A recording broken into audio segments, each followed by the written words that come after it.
Happy New Year, everybody. I hope everybody had a wonderful holiday season, Christmas, New Year's, got some rest, got some relaxation, and ready to go. Hey, as we start into this new year, the 2026 year, I wanted to just spend a few minutes going back over the last 6 modules that we did and then encourage you at the end. But, I wanted to spend a few minutes and look back. So, the first thing in Module 1, we talked about setting the stage for you all to sell, right? What does that look like? You are the face of Dewey Pest Control, and it starts with confidence and a confident body language. The second thing we talked about was looking for opportunities. So as you're servicing, looking for exclusion opportunities. Looking for maybe you see something that looks like termite droppings or some wood damage that you can give off to your termite inspector. Looking at your neighbor's properties and seeing maybe the tree is overhanging on your own customer or your neighbors, and giving them some education on that. But looking for opportunities, seeking referrals and Google reviews. We talked about this in terms of after you're done with the service, asking the customer, hey, how did everything go with the service? Is there anything that you would like me to focus my energy on? And then, if they say yes, hey, let me take care of that right now. If they say no, just let them know, hey, by the way, you may end up getting a Google review. If you do, greatly appreciate, good marks. We're not soliciting good marks, but, if you have done your job, there is no reason in the world why we can't ask. And then, by the way, asking for referrals as well. Hey, do you know any friends or family that may need service? Looking for opportunities in upselling. Mosquito buckets are a huge deal. I was out at my daughter's soccer practice last night, and I had a mosquito on my hand. It's January, but it's been 80 degrees. The temperatures are mild, and we have plenty of moisture.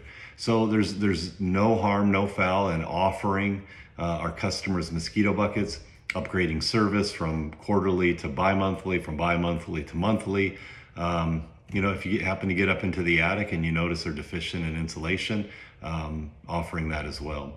Then we talked about conflict resolution, or using the HEAT method, hearing somebody out, empathizing, apologizing, and taking responsibility. If you will use those tools when you're dealing with an unhappy customer, it goes a long way in calming that customer down. You become an advocate, you become a partner, and you're trying to solve their problem. And the last module, module 6, was in cancel saves.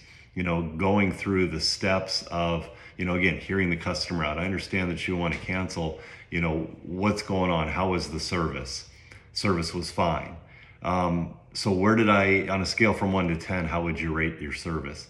If it's anything less than a 9 or a 10, I got an aha moment, and I understand that it was probably service related. And then just really offering solutions to their problems, because I never, as a technician, wanted my customers to leave unhappy. If they're moving, fine. They passed away, okay, I understand. But if it was something that I failed them on, I wanted every opportunity I could to serve them and save their business. So the last thing I just want to say is this. The reason why I wanted to do these trainings is because, back in 1991, I started out as a technician in Seattle. And, when I was first a tech, that's all I wanted to be. I didn't want to talk to anybody, head down, don't bother me, don't nobody look at me. I just wanted to do my tech thing. And then I started understanding that I could make some pretty decent money just offering neighbors, offering my own customers extra services. I got a little bit crazy. And then my boss said something to me that was really, really important. He said, growth is everybody's responsibility.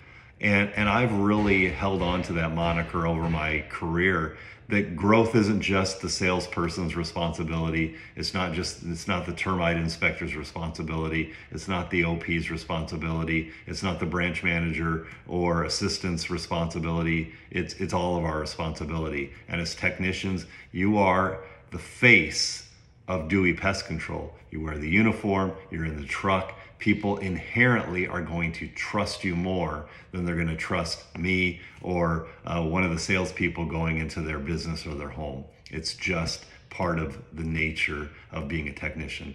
So I'm going to ask the same of you this year. Growth is all of our responsibilities.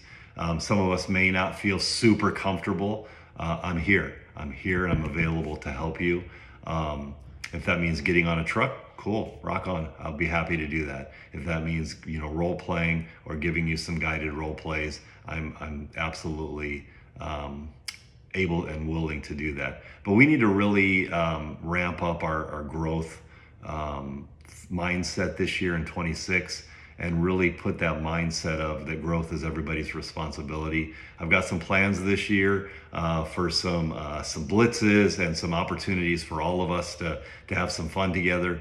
But I really need your help specifically. You have an extremely important job. It's no fun getting into crawl spaces. It's no fun, in those opportunities to get into attics. It's no fun when it's 110 degrees or 127 if you're in Palm Springs outside treating. But we provide a very, very important service for our consumers. And again, as the face of Dewey Pest Control, it's important what you do. So I need your help. I'm asking for each of you to do the minimum requirements, get those proposals, and get those sales. And if you need help, there's plenty of people that'll help. I'll raise my hand and I'll help you as well. Happy New Year. Let's get after it. And I certainly appreciate everything that you guys do. Have a great day.